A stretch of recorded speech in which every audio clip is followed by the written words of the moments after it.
Hey everyone, it's Dream from Where the Yokels Grow. Again, I'm out here in my backyard. I thought I'd give you a little tour before we get all this cold weather coming in so you can see what's currently growing in my garden. This is one of the green stalks that I was talking about. Of course, as you can see, it's not green, it's this terracotta color.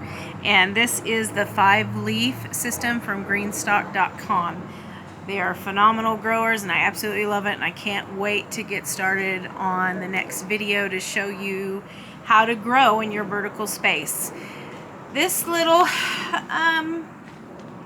raised bed is filled with elephant garlic, and if you can see how big they are already, and you couldn't have told me they would have gotten this big this fast. They were put into the ground late, actually. I didn't get them in until the first week of November, but it is so warm here in North Texas, so unfortunately our stuff, it grows fast, so we're gonna have to work really hard to keep them safe as the winter months. It will get cold here, but hopefully we won't have that great Texas freeze like we had last year. This is another raised bed garden. These are the gardens that are located in my backyard. This particular raised bed has the Napa cabbage, as you can see in the front, the Japanese cabbage. It has broccoli raw, or raw, however you want to say it. It has various just regular broccoli that they're just starting to come to head. We have some cauliflower in here. This is the snowdrop cauliflower, and you can see some of that broccoli growing in the back and then over here.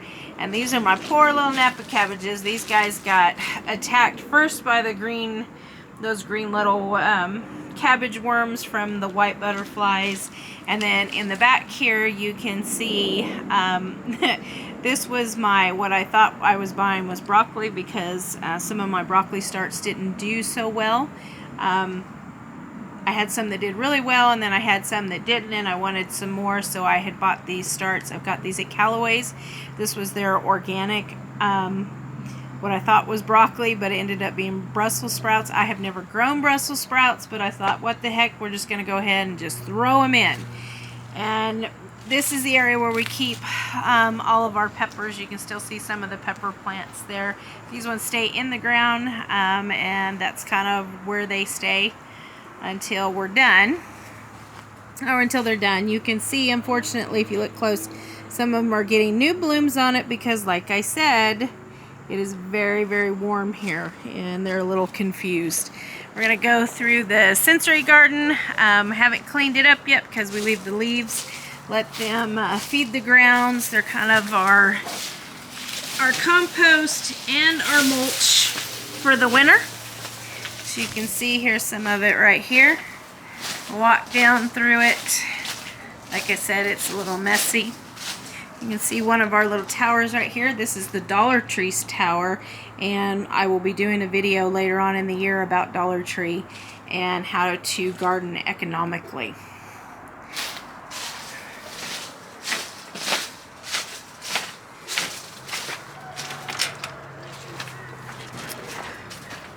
As we come into the front yard, this is part of our food forest garden.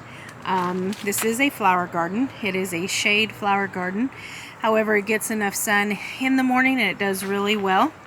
Here we have 2 beautiful potted purple cabbages, because I don't have a lot of space sometimes for the things I grow, and so sometimes they have to be put into pots, and these are 2 of those things that were late to get going but are doing, as you can see, beautiful now. In this particular garden we have 2 apple trees. We have a Heritage Honeycrisp apple tree and a Honeycrisp apple tree that were just planted. Here is another of our green stock. This is the 7-tier green stock from greenstock.com, and this particular one had more vegetables than you could ever imagine. It did really well. Here we are again. This is our potted purple cabbages that are doing really, really well. A couple of them that are not. We're going to move around. As you can see, this is my neighborhood. This is the front yard of my house. and I am very much deep into an urban dwelling, and I grow a full garden. We're going to walk into the garden. This right here is part flowers and part municipal garden. This too grows in the shade, but everything grows just fine here. These are some of our flowered pots, and they are a mix of flowers and vegetables. As you can see, there's some of our collard greens.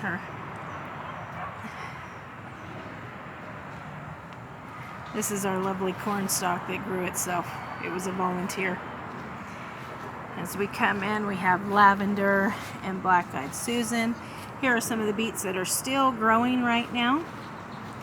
We have in this garden right here also, along with the large weed that I'm letting go so it can continue to feed the soil below it. We have asparagus ferns that are right here. We also have tansy, and we have cauliflower. These cauliflowers are not headed, they are purple. Look at how pretty she is. We have various carrots in this bed.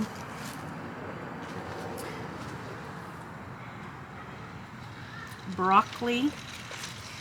We have some broccoli in this bed. We have a kohlrabi. I don't know if you can see that little kohlrabi down there.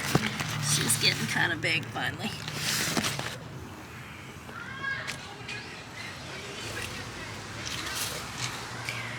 She's large and not heading yet. And this is the star flame cauliflower. And she's went to seed, and yes, I let her go to seed. She's flowering. She took a long time to even come to a head and start even doing this, and she instantly, because it's so warm here, started flowering. Here's another star. This is our garlic bed this year.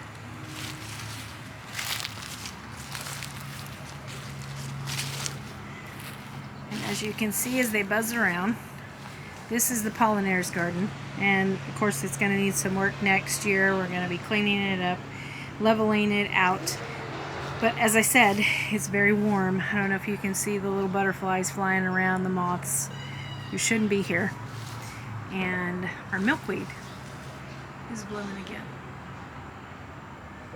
which is crazy because tomorrow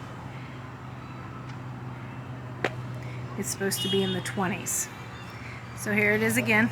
I'm going to try and back up a little more so you can see it.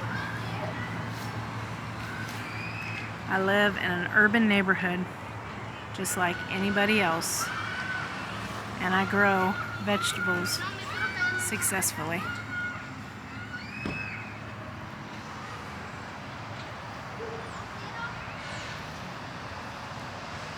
So I'll see you all in the next tour. Have a good year.